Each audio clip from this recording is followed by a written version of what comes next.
وإذ قال إبراهيم لأبيه آزر أتتخذ أصناما آلهة إني أراك وقومك في ضلال مبين. وده حديث سنملس بزي حديث لاي يمنا غنيو نغر موسى عليه السلام መልእክተኛችን እንደሚያስተላልፉት ሐዲሱ ትክክለኛ እንደሆነ ካሰብን ሙሳ አለይሂ ሰላም ለአላህ Subhanahu Wa Ta'ala አንድ ጥያቄን አቀረቡ። ያው ሙሳ እንደሚታወቀው ከሊሙላህ ናቸው። አላህን ያለ አማካይ የሚያናግሩ ነብይ ናቸው። ይህ ማዕረግ ለሁለት ነብያት ብቻ የተሰጠ ነው፣ ለሙሳና ለኛ ነብይ ሙሐመድ አለይሂ ሰላቱ ወሰለም። እና ሙሳ ለአላህ Subhanahu Wa Ta'ala ምን አሉት? علمني شيئا اذكرك وادعك به አንተን የማወሳበትና اذكرك ማለት ከመርሳት ጋር በተያያዘ የማስታውስበት ማለት አይደለም፣ የማወሳበት ነው። ዚክር አንዳንድ ጊዜ ማውሳት ይፈልግበት፣ አንዳንድ ጊዜ ደግሞ ማስታወስ ይፈልግበት፣ ሁለቱ የተለያዩ መልክ ይኖራቸዋል። እና አንተን ያው በዚክር መልኩ የማወሳበትና የምለምልበትን ቃል አስተምረኝ ማለት ነው። እዚህ ላይ የጠየቁት ጥያቄ ሰዎች ሁሉ አላህን ከሚለምኑበትና ከሚጠይቁበት የዚክር ቃላት የተለየ ለሳቸው ብቻ የሚገባ አንድ ትሩፋት ነው እና ትልቅ ደረጃ እንዲኖራቸው ይመኛሉና አላህን Subhanahu Wa Ta'ala ለየት ያለ ነገር እንዲያስተምራቸው ጠየቁት። በዚህ ጊዜ አላህ ምን አላቸው?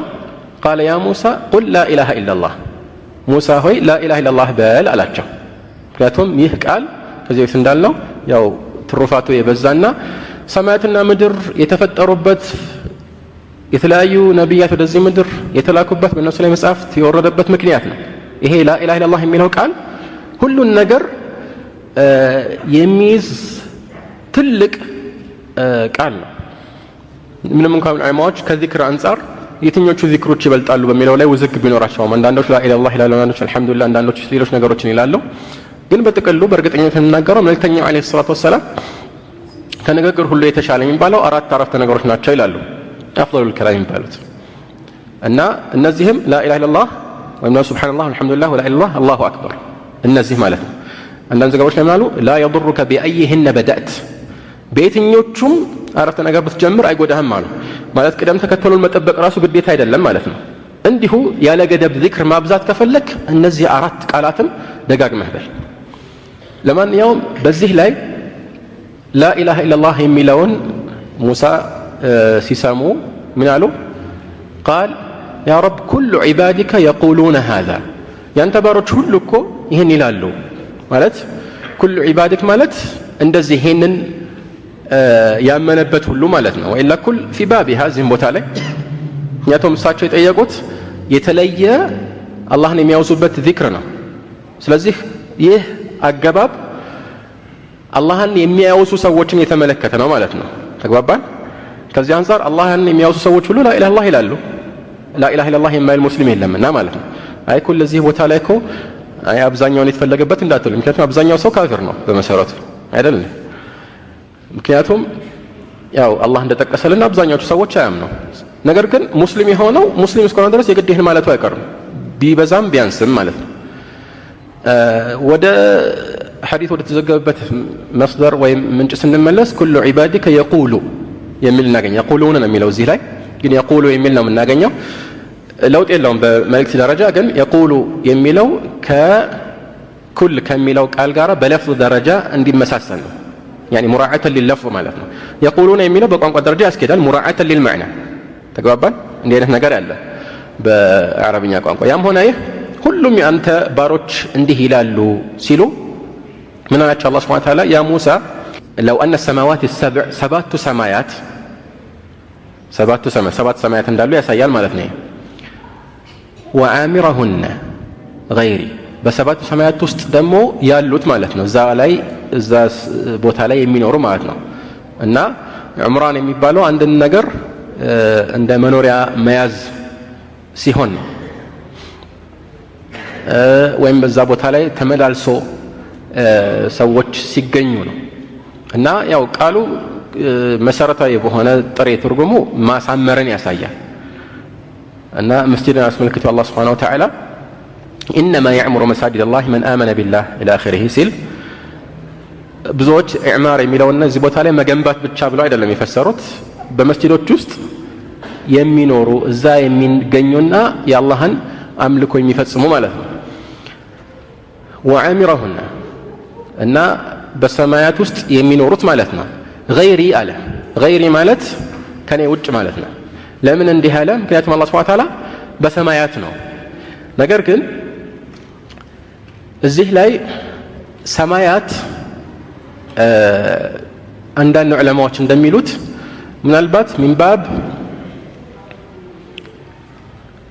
استعمال اللفظ على معانيه المشتركة عند قال መቼም ብዙ መልእክተኞች ይኖሩታልና በኡሱል الفقه የእስላም ሊቃውንት መካከል ውዝግብ የተነሳበት ጉዳይ አለ አንድን ቃል ከአንድ በላይ ባለው ትርጉሞቹ መሰረት መጠቀም ይቻላል يعني مجاز የሚባል ሐቂቃ የሚባል ወይም ሌሎችም መልእክቶች ይሰጡት ከአንድ በላይ መልእክት ይኖራል በተለይ ደግሞ ሙሽተረክ ከሆነ ሙሽተረክ ማለት ነው ቃሉ ወይም የቃሉ አወቃቀር አንድ ነው ነገር ግን ብዙ መልእክቶች ይኖሩታል ለምሳሌ አይን የሚለውን ቃል ተመልከቱ በቋንቋ ደረጃ አረቦች ዘንድ አይን ሲባል ይሄ ሰዎች የሚያዩበት አይን አለ እንደዚሁም ምንጭ ማለትም ይሆናል የውሃ ምንጭ ማለት ነው የመጀመሪያው العين الباصرة ሁለተኛው ደግሞ العين الجارية ይሉታል ذهب ወይም ወርቅም አይን ተብሎ ይጠራል አንዳንዶች ጃሱስ ወይም ደግሞ ሰላይም አይን ይባላል ይላሉ ግን ይሄኛውን አንዳንዶች እንደ መጃዝ ይቆጥሩታል ምክንያቱም ሰው አይን የተባለው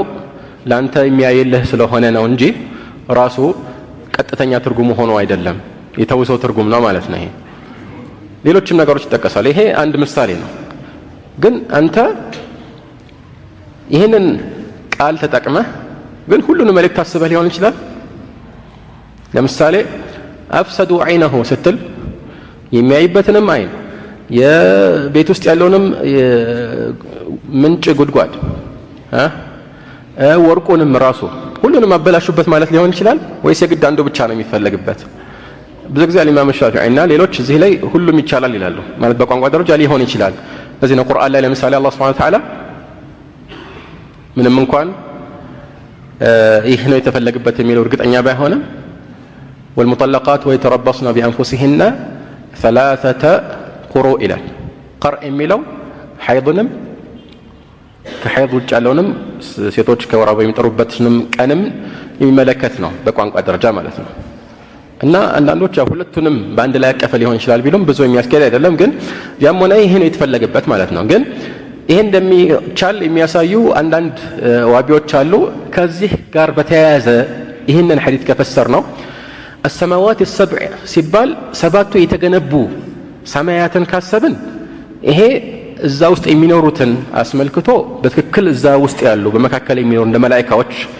ያሉትን የሚወክል ይሆናል ማለት ነው ግን ከኔ ውጭ ሲል ያው እስቲትና ማድረግ ያስፈልገው አላህ በሰማያት ስለሆነ ነው ከተባለ እዚህ ላይ የምንጠቅሰው የሰማያት ትርጓሜ ይሄ የተገነቡት ሰማያዎችን የሚወክል ሳይሆን በጥቅሉ ከፍ ያለ እና ዑሉ የሚለውን መልእክት የሚያስይዝ ነው ለምን ሰማ የሚለው ቃል በቋንቋ ደረጃ ከፍ ማለትን የሚያሳይ ነው ምክንያቱም ቃሉ ሰማ የስሙ ከሚለው የተወሰደ ነው ማለት ነው እና አላህ ለምሳሌ አሚንቱም መን ፊ السماء ሲል ቁርአን ላይ እሱ በሰማይ እንደሆነ ያሳያል ይሄንን የተፍሲር ሊቃውንት ሁሉ ይቀበሉታል ይሄንን አስመልክቶ ሌላ የተለየ የሚፈልግበት መላእክቶች የሚመሳሰሉት ናቸው የሚል የተፍሲር ቃል ካገኛችሁ ይሄ ከዚህ በፊት የነበረውን የዑለማዎችን የተፍሲር ሙሉ ስምምነት የጣሰ ባይተዋር ንግግር እንደሆነ ወቁ ይሄ የተፈለገበት አላህ መሆኑ የታወቀ ነው ግን እዚህ ላይ ሰማዕ ሲባል العلو المطلق ነው የሚፈልግበት ለዚህ ነው አላህ Subhanahu Wa Ta'ala ሰማይን ዝናብ ከዚያ እንደመጣ ይነግረናል ዝናብ ከሰማይ እንደወረደ ይነግረናል ሌላ ቦታ ላይ ደግሞ ዝናብ ከደመና እንደወረደ ይነግረናል أنتم أنزلتموه من المزن مزن ማለት ምንድነው ሰሐብ ማለት ነው ደመና ማለት ነው ሁለቱ የሚጋጩ አይደሉም ለምን ደመና ከበስተበላይ ወይም ከወደ ላይ በኩል ስላለ በሰማይ ነው ያለው ይባላል ከዛ በኩል የሚመጣ ነገር ሁሉ ዑለማዎች በቋንቋ ደረጃ እንደሚያብራሩት ከሰማይ መጣ ሊባል ይችላል ይሄ ተለመደ ነው እና አላህ በሰማይ ነው ሲባል የሚፈልግበት እንደ መላእክቶች በሰማያት ውስጥ ማለትም በተገነቡት ሰማዮች መሃል ነው ማለት እንዳልሆነ ሁሉም ሙስሊሞች ይስማማሉ። ስለዚህ አህሉ ሱና የአላህን የበላይነት ሲያረጋግጡ እንዲህ ይላሉ ብሎ ያላሉትን መዋሸትና መቅጠፍ ይሄ የተለመደው የአንዳንድ ሰዎች ስልት ነው እንጂ እንዲህ የሚል የለም። ስለዚህ ምላሽ አያስፈልገው ማለት ነው። ተግባባን? ምላሽ የሚያስፈልገው የሆነ ውዥንብር ሲነሳ ነው። ግን እንዲሁ የሌለ ነገር ይላሉ ተብሎ ቅጥፈት ሲነሳ እንዳልሆነ መናገር ብቻ በቂያችን።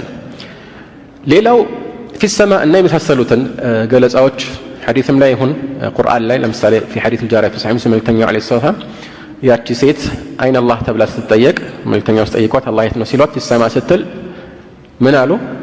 መጨረሻ ላይ ትክክል መሆኗን አረጋግጡላት እና ፊሰማ የሚለው በዚህም ይሁን በሌሎች ቦታዎች ላይ ያለው ገለጻ ሌላኛው ትርጉሙ ምንድነው? ሰማ የሚለው ያው በአንድ በኩል እንዳልኩት ዑሉ ወይም የበላይነትን የሚጠቁም ከሆነ ችግር የለውም። ግን ፊ የምትለዋ መስተዋድድ አላ በሚለው ትተካ ትችላለች፣ በተለይ በኩፍዮች አቋም لأن حروف الجر ينوب بعضها عن بعض እና ለምሳሌ አላህ Subhanahu Wa Ta'ala ፊርዓውን እነዚያን ያመጹትን ሙስሊሞችን አስመልክቶ በተለይ ድግምተኛ የነበሩትና ከዛ የተመለሱትን አስመልክቶ ሲያስፈራራቸው ምን አለ? ወላ ኡሰሊመናኩም ፊ ጁዱዕ النخل በዘንባባ እንጨት ላይ طبعا ቀጥታ ከፈሰረው ምን ያህል በዘንባባ እንጨት ውስጥ ነው የሚሆን አይደል? ምን አረጋችኋለሁ?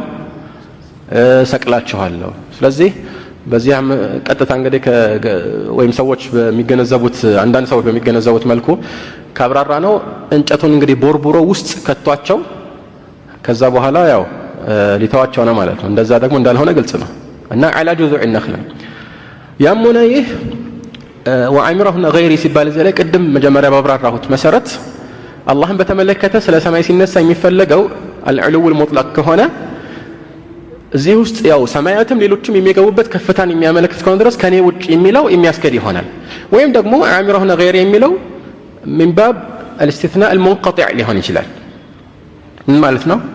استثناء ማለት ያው እንግዲህ ከዚህ በቀር ተብሎ ከተጠቀሰ ጥቅል ቃና የሚወጡ ነገሮችን መግለጽ ነው እና ይህ አንዳንድ ጊዜ የሚወጣው ከዚህ ተለይቶ የሚነጠለው ነገር መጀመሪያ ከተጠቀሱ ውስጥ ሊገባ የሚችል ይሆናል።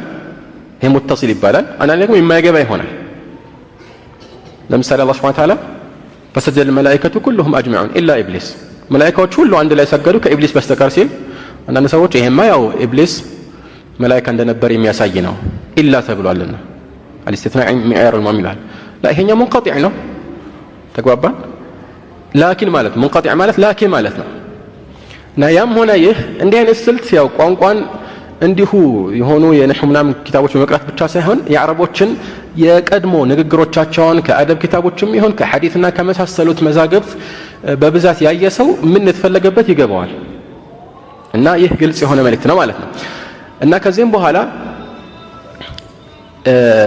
لو أن السماوات السبع ሰማያት ሰባቱም ሰማያት ማለት ነው እና በውስጡ ያሉት በአጠቃላይ በአንድ የሚዛን እጀታ ላይ ቢቀመጡ ይሄን ብቻ አይደለም والأراضين السبع في كفة ሰባቱ ምድሮች ማለት ይህ ምድር ራሱ ከላይ ወደ ታች ሰባት ምድሮች አሉት ሰባት ፕላኔቶች ማለት አይደለም።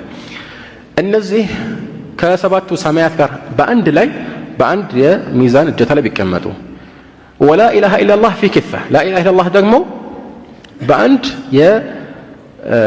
የዛው የሚዛኑ ሌላኛው እጀታ ላይ ብትቀመጥ ማለት ቢህነ لا إله إلا الله لا إله إلا الله ታዘንብልባቸው ነበር በክብደቷ لا إله إلا الله ወደ ታች ሚዛኑን ዝቅ ስታደርግ እነዚህ ከፊሉ ነበር። ስለዚህ ከነዚህ ሁሉ የሚከብድ ቃል ነው ማለት ነው። طبعا ይሄ የተፈለገበት ብዙዎች ዘንድ እንዲሁ ቃሉ ራሱ አይደለም ያው የቃሉ ትሩፋትና መልእክትና ከዚህ ጋር ተያያዥ የሆኑ ነገሮች ናቸው እና ከዚህ ጋር ተያያዘ አንዳንድ የሐዲስ ሹራሖች እንደም የሚያብራሩ ዓሊሞች የሚጠቅሷቸው ብዙ ነገሮች አሉ። ይህ ማለት የላ ኢላሃ ኢላላህ ትሩፋትና ምንዳ ግዑዝ በሆነ መልኩ ቢቀረጽ አላህ በዚያ መልኩ ቢያኖረውና ቢሆን ኖሮ ለማለት ነው የሚል ነገር ይናገራል። على كل حال ይሄ ሁሉ ብዙ የሚያስፈልገን አይደለም፣ መልእክቱም ግልጽ ነው እና ዋናው የተፈለገው ነገር ከዚህ ምዕራፍ ጋር በሚሄድ መልኩ የላ ኢላሃ ኢላላህን ፈضል ወይም ደግሞ ትሩፋትና መልካም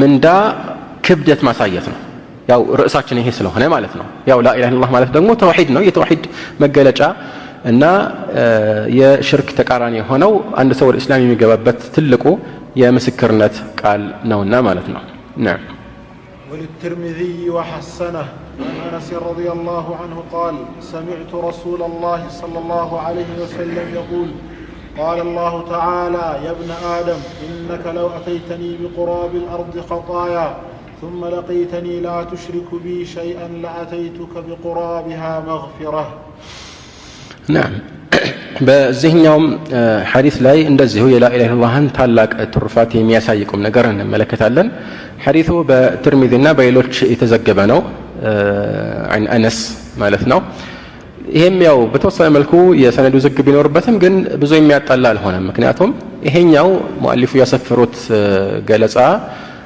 ከሞላ ጉዳይ ተመሳሳይ በሆነ መልኩ في صحيح مسلم من حديث أبي ذر የተወራ ነው ማለት في حديث أبي ذر መልእክተኛው عليه الصلاة والسلام የመልካም ስራዎችን ምንዳ ባወሱበት ቦታ አላህ Subhanahu Wa Ta'ala